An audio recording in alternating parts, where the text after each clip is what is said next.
A Spurs defensive upgrade. There is an article that came out linking a high-quality defender to the San Antonio Spurs for a minimal price.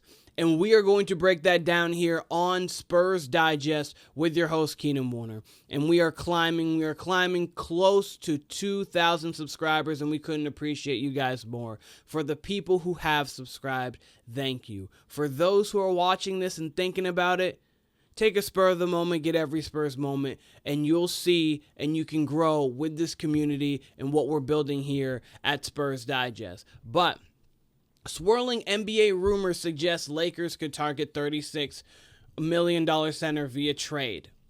Okay. Who could that possibly be? Lakers' excellent star playing. They're 4-2 now, not 3-2. They were thinking about trading for Walker Kessler, but that doesn't look likely. Walker Kessler doesn't look like he's going to be moving. So, behind Victor Wembanyama and the San Antonio Spurs, they're trying to get younger and improve their defense. We have defensive pieces, obviously.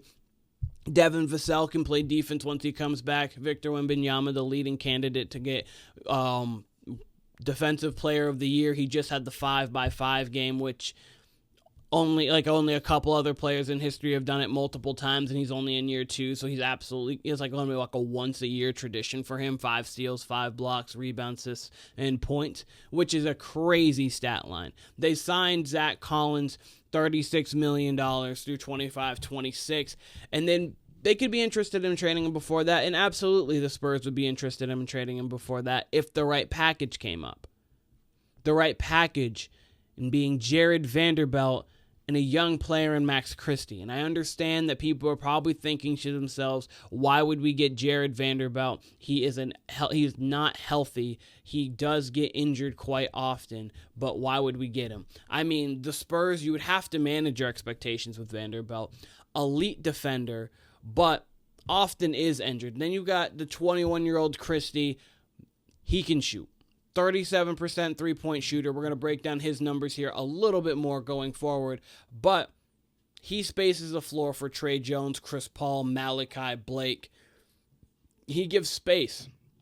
And that's all you can ask for in today's NBA is space on the floor. You want to give as much room for your great players to operate, especially when we get Vassell back, when we get Castle. If we're able to dish out to the corners, to the wing, to a quality three-point shooter, that's just going to bolster the offense and make the offense click with the ball rotation, everything moving.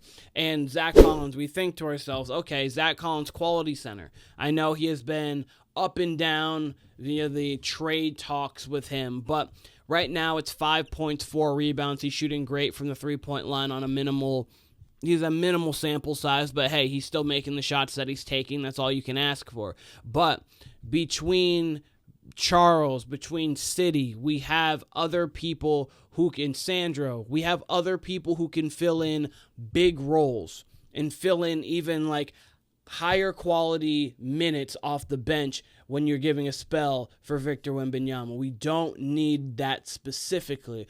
And then you're getting a guy in Jarred Vanderbilt who, he's 5 points, 5 rebounds for his career. I understand that's not the appetizing quote-unquote thing. That's not the great draw for him. He can shoot 29% from 3. That is his career mark. He's 57% from the floor on a shorter sample size. He doesn't take too many shots per game.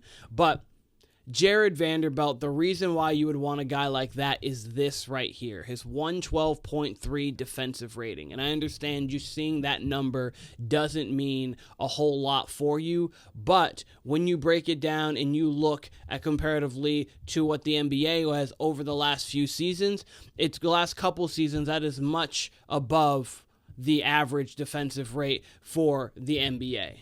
Last year, just for context, you had Victor Wembanyama was a 106.1, and obviously we know how great of a defender that he was last season. We know how great of a defender that he is. And this was on a Lakers team that wasn't even phenomenal defensively. They had their spells where they could be really good defensively, and then they had their spells where sometimes they just couldn't defend the three-point line to save their lives. They couldn't make it or they couldn't defend it. And then there was times where they were actually good, blah, blah, blah. And defensive rating does also have impact on your team defense, which means Vanderbilt's even a more plus defender than what even the numbers are showing. But this is the NBA ranks for that. And then you've got Max Christie, 37% for the career. I know he's only 25% for this year, but this year also statistically it's been 6 games. He could go on a 4 for 8 and then a 4 for 6 over the next 2 games, be shooting 45% from 3. So you can't take too much from the 25, but you can take a lot from the 37. That's 114 game sample size. That is an adequate sample size to let you know that this guy can shoot from the deep arc.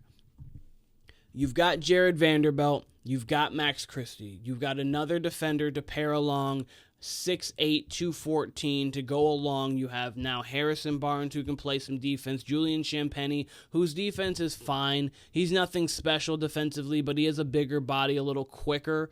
So, like, he has the capabilities of being a decent defender. It just really depends on the night with him. Vassell, you need Keldon Johnson off the bench. He'll have his defensive problems. The lapses there.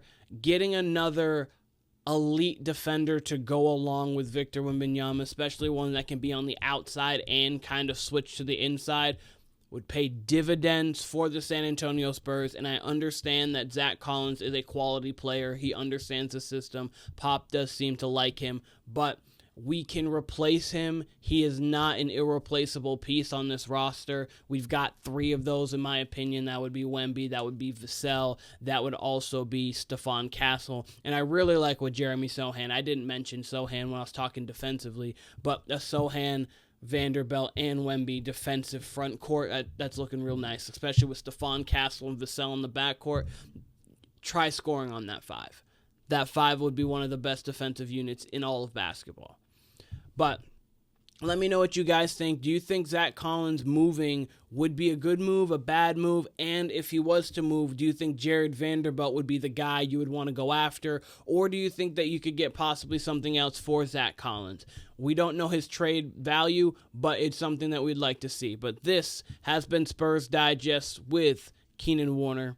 I appreciate all of you guys, and I will see you guys very soon.